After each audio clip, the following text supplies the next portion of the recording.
Elon Musk, Elon মাস্কের ছেলে হবে হয়তোবা বা বিল গেটসের কোনো আত্মীয়স্বজন, বিল গেটসের জামাই। আ যে কারণে সে মানে হাজার, হাজার কোটি টাকার মালিক। যে কারণে সে সাধারণ মানুষের সাথে কোনোভাবে কথাই বলতে চায় না। মানে এত অ্যাটিটিউড কিভাবে তৈরি হতে পারে? যেই ছাত্ররা, যেই ছাত্রীরা মানে সা তাদের বাক স্বাধীনতার জন্য তারা একটু বৈষম্যটা দূরীকরণের জন্য আন্দোলন করেছে। তারা গণতন্ত্র ফিরে পেতে মানে আন্দোলন করেছে, তার ছিটেফোঁটাও বাংলাদেশে নাই। এই ৬ সমন্বয়ক সব চুষে-পুষে খেয়ে নিচ্ছে। শুধু এই ২ সমন্বয়ক যে সেটা না। আপনারা হয়তোবা আ চিটাগংয়ের একটা ছেলের কথা জানেন, ওর নামটা আমি ভুলে গিয়েছি। আ রাফি, সরি রাফি। চিটাগংয়ের ছেলেটা রাফি। সেও কিন্তু রাস্তার ছেলে ছিল। তাকে দেখলে মনে হতো যে ফকিরের বাচ্চা, একটা সাইকেল কেনার মনে হয় টাকা নেই।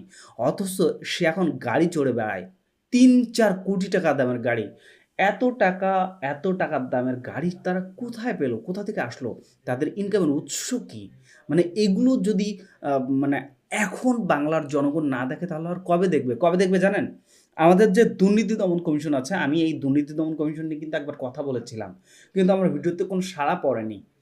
কেন পড়েনি আমি সেটা জানি না। দুর্নীতি দমন কমিশন, একটা লোক যখন ক্ষমতায় থাকবে, সে ক্ষমতায় থাকা অবস্থায় যদি দুর্নীতি দমন কমিশন ওই লোকটার দুর্নীতি কি, কি আছে, তার পিছনের শক্তি কি, এগুলো নিয়ে যদি খতিয়ে দেখা শুরু করে, তাহলে কিন্তু বাংলাদেশে আর দুর্নীতি থাকে না।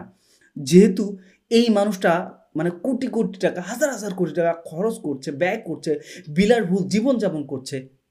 তাহলে দুর্নীতি দমন কমিশনের অবশ্যই, অবশ্যই উচিত যে সে এত টাকা কোথায় পাচ্ছে এবং এই বিলাসিতা জীবন তার কোথা থেকে আসছে, যেটা কিনা এখান থেকে ১ বছর আগেও ছিল না। ৫ই আগস্টের আগেও ছিল না। ৫ই আগস্টের পর থেকে তাদের এই বিলাসী জীবন শুরু হয়েছে। এই বিলাসী জীবন কোথা থেকে আসছে? এটা কি দুর্নীতি দমন কমিশন মানে খোঁজ করতে পারে না? এটা খোঁজ করবে তখন, যখন দেখবে যে সমন্বয়কদের আর কোনো ক্ষমতা নেই।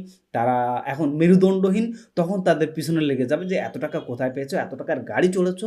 এত টাকা নিয়ে তুমি বা মানে টহল দিয়েছো, কিভাবে সম্ভব হয়েছে?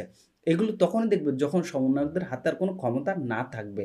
তো আমাদের দুর্নীতি দমন কমিশনের কাজ কি এটা? যে যখন একটা মানুষের ক্ষমতা থাকবে না, তখন তার পিছনে লেগে থাকা। আর যখন তার ক্ষমতা থাকবে, তখন তাকে কোনো প্রকার মানে কোনো আ বাধার সম্মুখীন হতে দেওয়া যাবে না। এইটাই কি আমাদের দুর্নীতি দমন কমিশনের কাজ? আমি আসলে দুর্নীতি দমন কমিশনের আসল কাজটা কি সেটা জানতে চাচ্ছি। আর সবথেকে বড় কথা যে এই ছাত্র সমন্বয়করা এত টাকা কোথায় পেয়েছে? এত টাকা কোথায় পাচ্ছে? এটাও কিন্তু খতিয়ে দেখা আ